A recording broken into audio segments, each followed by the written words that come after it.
ఈ నెల 17వ తేదీన నూతనకల్ పోలీస్ స్టేషన్ పరిధి మిర్యాల గ్రామంలో జరిగిన మెంచు చక్రయ్య గౌడ్ హత్యకు సంబంధించి 13 మందిని అరెస్ట్ చేసి రిమాండ్కు తరలించామని జిల్లా ఎస్పీ నరసింహ అన్నారు. సూర్యాపేట డీఎస్పీ రవితో కలిసి జిల్లా పోలీసు కార్యాలయం నందు విలేకరుల సమావేశం నిర్వహించారు.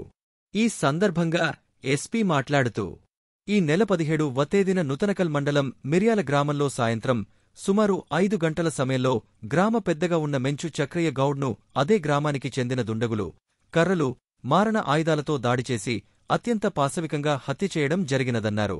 దీనిపై నూతనకల్ పోలీస్ స్టేషన్ నందు హత్యకేసు నమోదు చేసి నేరానికి పాల్పడిన వారిని పట్టుకోవడం కోసం ప్రత్యేక పోలీసు బృందాలు ఏర్పాటు చేయడం జరిగినదన్నారు. సోమవారం ఉదయం తుంగతుర్తి పరిధిలో వాహనాలు తనిఖీ చేస్తుండగా మెంచు చక్రయ్య హత్యలో పాల్గొన్న వ్యక్తిని, హత్యకు కుట్ర పన్నిన సొంత కుటుంబ సభ్యులైన అల్లుడు కనకటి వెంకన్న, భార్య సునీతతో కలిపి మొత్తం 13 మందిని అదుపులోకి తీసుకోవడం జరిగినదని అన్నారు. ఎలా హత్య చేశారు అనేది స్వచ్ఛందంగా ఒప్పుకున్నారని, నేరం చేసేటప్పుడు మొబైల్ ఫోన్స్ వాడితే దొరికిపోతామని గ్రహించి ఫోన్లు అన్నీ స్విచ్ ఆఫ్ చేసి కొత్త ఫోన్లు, కొత్త నంబర్లు తీసుకుని నేరానికి పాల్పడ్డారని తెలిపారు. ఈ కేసులో ప్రత్యక్షంగా పరోక్షంగా పాల్గొన్న వారిని ఎవరిని వదిలిపెట్టకుండా అందరిపై ఖచ్చితమైనాధారాలు సేకరిస్తూ దర్యాప్తుని పారదర్శకంగా చేస్తూ అందరికీ కైనమైన శిక్షలు పడేలా పోలీస్ శాఖ కృషి చేస్తుందన్నారు.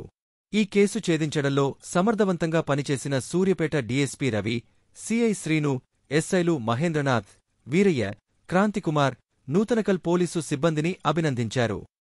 సూర్యాపేట జిల్లాలో ఈ నెల 17వ తేదీన నూతనకల్ పోలీస్ స్టేషన్ పరిధిలో మిర్యాల గ్రామంలో సాయంత్రం 4:30 నుంచి 5 గంటల ప్రాంతంలో ఆ విలేజ్ ఎల్డర్గా ఉన్నటువంటి మెంచు చక్రయ్య గౌడ్ అనేటువంటి పెద్ద మనిషిని అదే గ్రామానికి చెందినటువంటి దుండగులు అతి కిరాతకంగా దాడి చేసి పాశవికంగా హత్య చేయడం జరిగింది.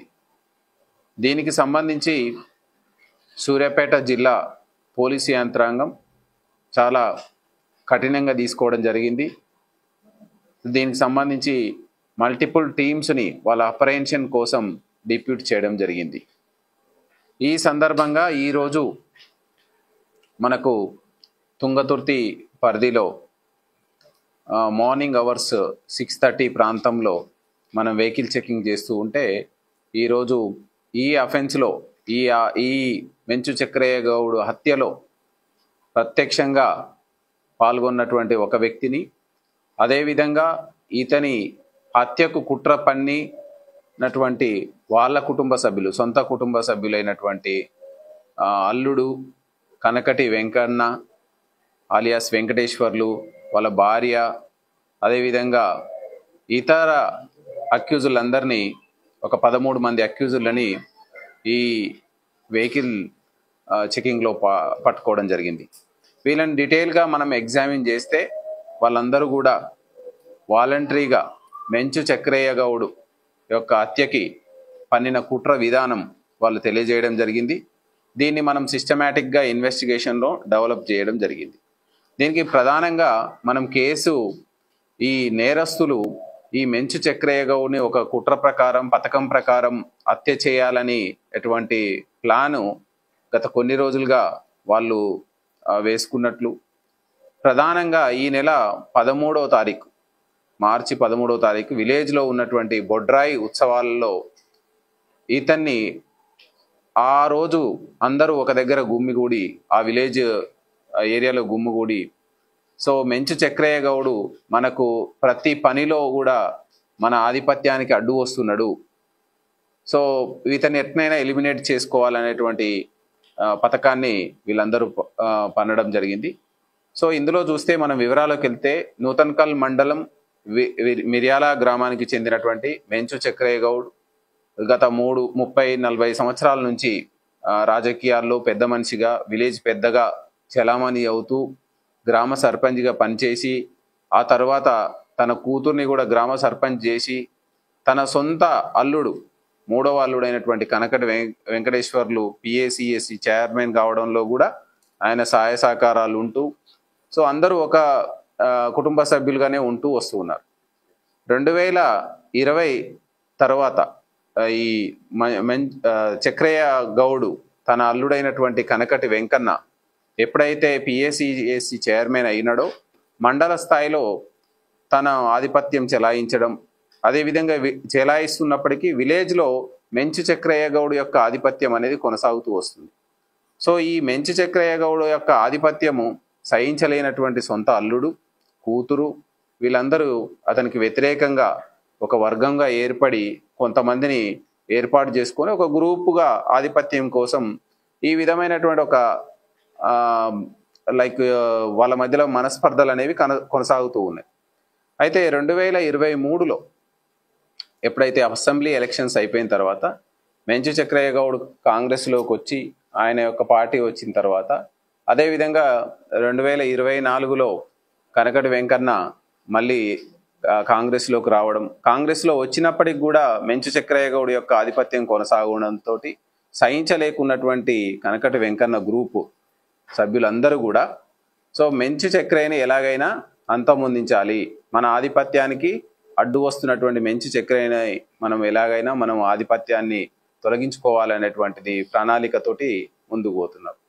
సో ఈ నెల 13వ తారీఖు జరిగినటువంటి బొడ్రాయి ఉత్సవాలు అనేవి దీనికి ఇంకో కొంచెం ఆజ్యం పోయడం జరిగింది. ఈ బొడ్రాయి ఉత్సవాలలో గతంలో చూస్తే కనకటి వెంకన్న ఆయన ఆధిపత్యంలో ఆయన యొక్క నాయకత్వంలో బొడ్రాయి ఉత్సవాలు జరుగుతూ ఉండేవి. సో ఈసారి మాత్రం మెంచు చక్రయ్య గౌడు తన యొక్క అనుచరులతోటి విలేజ్లో బొడ్రాయి ఉత్సవాలని నిర్వహించాలని బహిరంగంగా చాటింపు ద్వారా చేయడంతో జీర్ణించుకోలేనటువంటి కనకటి వెంకన్న అండ్ ఆయన గ్రూప్ సభ్యులందరూ కూడా ఇతన్ని ఎట్లనైనా అంతమొందించాలని చెప్పి ప్రత్యక్షంగా మీరు అఫెన్స్లో పాల్గొనండి, మేము పరోక్షంగా మీకు సహకారం అందిస్తామని చెప్పి సో ప్రత్యక్షంగా ఈ కనకటి శ్రవణ్ అనేవాడిని, అదేవిధంగా పెద్దింటి మధు, గంధసిరి వెంకటేష్, కనకటి లింగయ్య, కనకటి శ్రీకాంత్, పెద్దింటి గణేష్ అండ్ కనకటి ఉప్పలయ్య వీళ్ళందరినీ పురమాయించడం జరిగింది. ప్రతిరోజు చక్రయ్య గౌడ్ మధ్యాహ్నం టైంలో 3-4 గంటల ప్రాంతంలో ఆయన వ్యవసాయ పొలానికి పోయి మళ్ళీ తిరిగి వచ్చే క్రమంలో వాళ్ళకు అనుకూలంగా ఉన్నటువంటి ప్లేస్ని వెతుక్కొని ఆ ప్లేస్లో వెదురు బొంగులతోటి, కర్రలతోటి, ఇంకా మారణ ఆయుధాలతోటి సో విచక్షణారహితంగా దాడి చేసి ఆ బుషెస్లో పడివేయడం జరిగింది. ఇదంతా కూడా అవుట్ సైడ్ ఉండి నాయకుల్లో గమనిస్తున్నటువంటి కనకటి వెంకటేశ్వర్లు ఎప్పటికప్పుడు మానిటర్ చేసుకుంటూ ఎప్పుడైతే అతన్ని అంతమొందించినారనే సమాచారం తెలిసి అందరూ కూడా అక్కడి నుంచి ఎక్కడి వాళ్ళు వివిధ ప్రాంతాలకు ఎస్కేప్ కావడం జరిగింది. అందులో ఈ ప్రధానమైనటువంటి ఈ రోజు అరెస్ట్ చేస్తున్నటువంటి ముద్దాయిల్లో కనకటి వెంకన్న అలియాస్ వెంకటేశ్వర్లు, కనకటి ఉప్పలయ్య ఇతను ప్రత్యక్షంగా నేరంలో పాల్గొనడం జరిగింది, దిండిగల నగేష్. ఈ కేసులో మెంచు చక్రయ్య గౌడ్కి మొత్తం 5 కుమార్తెలు ఉంటే 4 కుమార్తెలను ఒకే విలేజ్కి ఇవ్వడం జరిగింది. పెద్ద కుమార్తెని ఊర్లోనే ఇవ్వడం జరిగింది. కనకటి స్వరూప, వాళ్ళ భర్త పేరు ఉప్పలయ్య, వీళ్ళిద్దరు ఇన్వాల్వ్ అయి ఉన్నారు. 2వ కుమార్తె వేరే ఊరికి ఇచ్చినారు, వాళ్ళు ఈ కేసుకి ఎలాంటి సంబంధం లేదు. 3వ కుమార్తె కనకటి సునీత, వాళ్ళ భర్త పేరు కనకటి వెంకన్న. A1 ఈ ఆధిపత్యం కోసం ఎవరైతే ఈ ప్లాన్లో ప్రధాన ముద్దాయి ఉన్నాడో కనకటి వెంకన్న. అదేవిధంగా చివరి కుమార్తె 5వ కుమార్తె మనకు కనకటి కళ్యాణి, వాళ్ళ భర్త పేరు లింగయ్య. వీళ్ళిద్దరు కూడా ఇన్వాల్వ్, అంటే మొత్తం 3 అల్లుళ్ళు 3 కుమార్తెలు ఇన్వాల్వ్ అయినారు. ఇది ఆస్తి తగాదాల కోసం కాదు, విలేజ్లో తమ యొక్క సుప్రమసీ కొనసాగుతలేదు. ఈవెన్ మేమందరము, ఎందుకంటే కనకటి వెంకన్న అనే అతను గతంలో మండలంలోనే ఒక ఆధిపత్యం చెలాయించినటువంటి వ్యక్తి. విలేజ్కి వచ్చేసరికి వాళ్ళ మామ మెంచు చక్రయ్యదే నడుస్తుంది, ఇతను అడ్డు తొలగిస్తే నాకు ఎలాంటి తిరుగుండదు అనేటువంటి ఒకే ఒక రీజన్ అటువంటి మెంచు చక్రయ్యని ఎలాగైనా మనం ఆధిపత్యాన్ని తొలగించుకోవాలనేటువంటిది ప్రణాళికతోటి ముందుకు పోతున్నారు. సో ఈ నెల 13వ తారీఖు జరిగినటువంటి బొడ్రాయి ఉత్సవాలు అనేవి దీనికి ఇంకో కొంచెం ఆజ్యం పోయడం జరిగింది. ఈ బొడ్రాయి ఉత్సవాలలో గతంలో చూస్తే కనకటి వెంకన్న ఆయన ఆధిపత్యంలో ఆయన యొక్క నాయకత్వంలో బొడ్రాయి ఉత్సవాలు జరుగుతూ ఉండేవి. సో ఈసారి మాత్రం మెంచు చక్రయ్య గౌడు తన యొక్క అనుచరులతోటి విలేజ్లో బొడ్రాయి ఉత్సవాలని నిర్వహించాలని బహిరంగంగా చాటింపు ద్వారా చేయడంతో జీర్ణించుకోలేనటువంటి కనకటి వెంకన్న అండ్ ఆయన గ్రూప్ సభ్యులందరూ కూడా ఇతన్ని ఎట్లనైనా అంతమొందించాలని చెప్పి ప్రత్యక్షంగా మీరు అఫెన్స్లో పాల్గొనండి, మేము పరోక్షంగా మీకు సహకారం అందిస్తామని చెప్పి సో ప్రత్యక్షంగా ఈ కనకటి శ్రవణ్ అనేవాడిని, అదేవిధంగా పెద్దింటి మధు, గంధసిరి వెంకటేష్, కనకటి లింగయ్య, కనకటి శ్రీకాంత్, పెద్దింటి గణేష్ అండ్ కనకటి ఉప్పలయ్య వీళ్ళందరినీ పురమాయించడం జరిగింది. ప్రతిరోజు చక్రయ్య గౌడు మధ్యాహ్నం టైంలో 3-4 గంటల ప్రాంతంలో ఆయన వ్యవసాయ పొలానికి పోయి మళ్ళీ తిరిగి వచ్చే క్రమంలో వాళ్ళకు అనుకూలంగా ఉన్నటువంటి ప్లేస్ని వెతుక్కొని ఆ ప్లేస్లో వెదురు బొంగులతోటి, కర్రలతోటి, ఇంకా మారణ ఆయుధాలతోటి సో విచక్షణ రహితంగా దాడి చేసి ఆ బుషెస్లో పడివేయడం జరిగింది.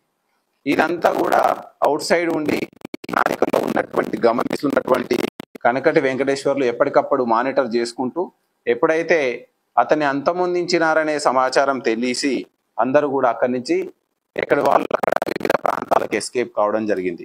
అందులో ఈ ప్రధానమైనటువంటి ఈరోజు అరెస్ట్ చేస్తున్నటువంటి ముద్దాయిల్లో కనకటి వెంకన్న ఆలియాస్ వెంకటేశ్వర్లు, కనకటి ఉప్పలయ్య ఇతను ప్రత్యక్షంగా నేరంలో పాల్గొనడం జరిగింది. దిండిగల నగేష్, జక్కి పరమేష్, మన్యం రమేష్, కనకటి వెంకన్న, కనకటి సునీత ఈ ముత్తురాలు సొంత కుమార్తె, ఈమె 3వ కుమార్తెగా ఉన్నారు.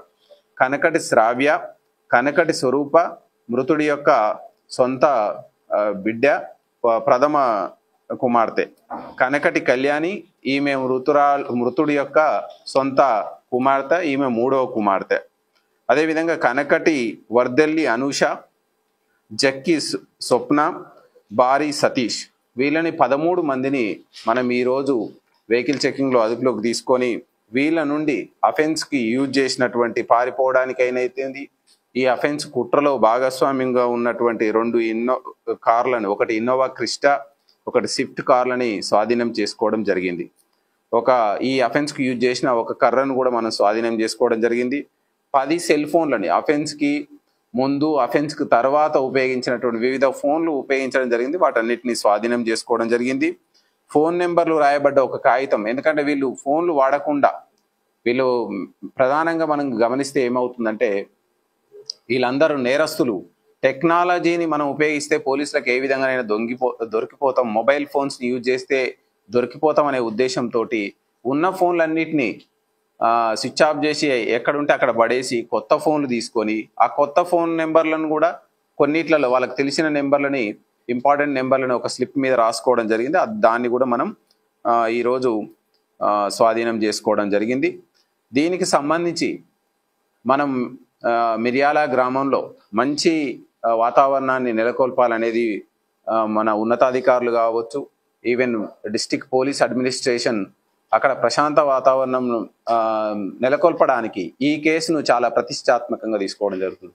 ఈ కుట్రలో ప్రత్యక్షంగా పాల్గొన్న వాళ్ళని, పరోక్షంగా పాల్గొన్న వాళ్ళని ఏ ఒక్కరిని వదిలిపెట్టకుండా ప్రతి ఒక్కరిని ఇందులో ఇన్వాల్వ్ చేస్తూ ఈ కుట్రకు సంబంధించి వాళ్ళ మీద ఆధారాలు సేకరిస్తూ దర్యాప్తును చాలా పారదర్శకంగా మంచి వీళ్ళకు కఠినమైన శిక్షలు వచ్చే విధంగా మీరందరూ చూస్తుంటారు. ఈ మధ్య కాలంలో మనకు మర్డర్ కేసులలో జీవిత ఖైదు, ఉరిశిక్ష వచ్చే విధంగా మనము ఇన్వెస్టిగేషన్ని ఫాలో అప్ చేయడం జరుగుతుంది. అదేవిధంగా దీనికి సంబంధించినటువంటి ప్రత్యక్ష నిందితులు వాళ్ళను కూడా మనం కస్టడీ వేయడం జరుగుతుంది, కస్టడీ పిటిషన్ వేయడం జరుగుతుంది. వాళ్ళ నుంచి తదుపరి ఆధారాలను సేకరించి శాస్త్రీయ పద్ధతిలో దర్యాప్తుని కొనసాగించి దీనికి నేరానికి, నేరస్థలానికి నేరస్తులకు దర్యాప్తుని కనెక్ట్ చేసి వీళ్ళకు త్వరితగతిన ఫాస్ట్ ట్రాక్ బేస్లో శిక్ష పడే విధంగా మనం పోలీస్ అడ్మినిస్ట్రేషన్ దీనికి ప్రతిష్టాత్మకంగా తీసుకోవడం జరిగింది. దీనికి మనం అనుక్షణం దీన్ని ఒక చాలా సీరియస్గా తీసుకొని ఈ కేసులో అతి తక్కువ కాలంలో శిక్ష వచ్చే విధంగా మనం కృషి చేయడం జరుగుతుంది. అదేవిధంగా దీని విషయంలో అంటే ఈ గ్రామంలో నెలకొన్నటువంటి ఉద్రిక్తత పరిస్థితులకు మా సైడ్ నుంచి కూడా పోలీస్ డిపార్ట్మెంట్ నుంచి కూడా ఎవరైనా నిర్లక్ష్యం వహించినా అలక్ష్యం వహించినా దానికి సంబంధించినటువంటి అధికారుల మీద కూడా చర్యలు తీసుకోవడం జరుగుతుంది. ఈ యొక్క అప్రహెన్షన్లో ఈ యొక్క నేరస్తులను పట్టుకోవడంలో మంచి చాకచక్యం కనబరిచినటువంటి సిబ్బందికి కూడా రివార్డులు ఇవ్వడం జరుగుతుంది.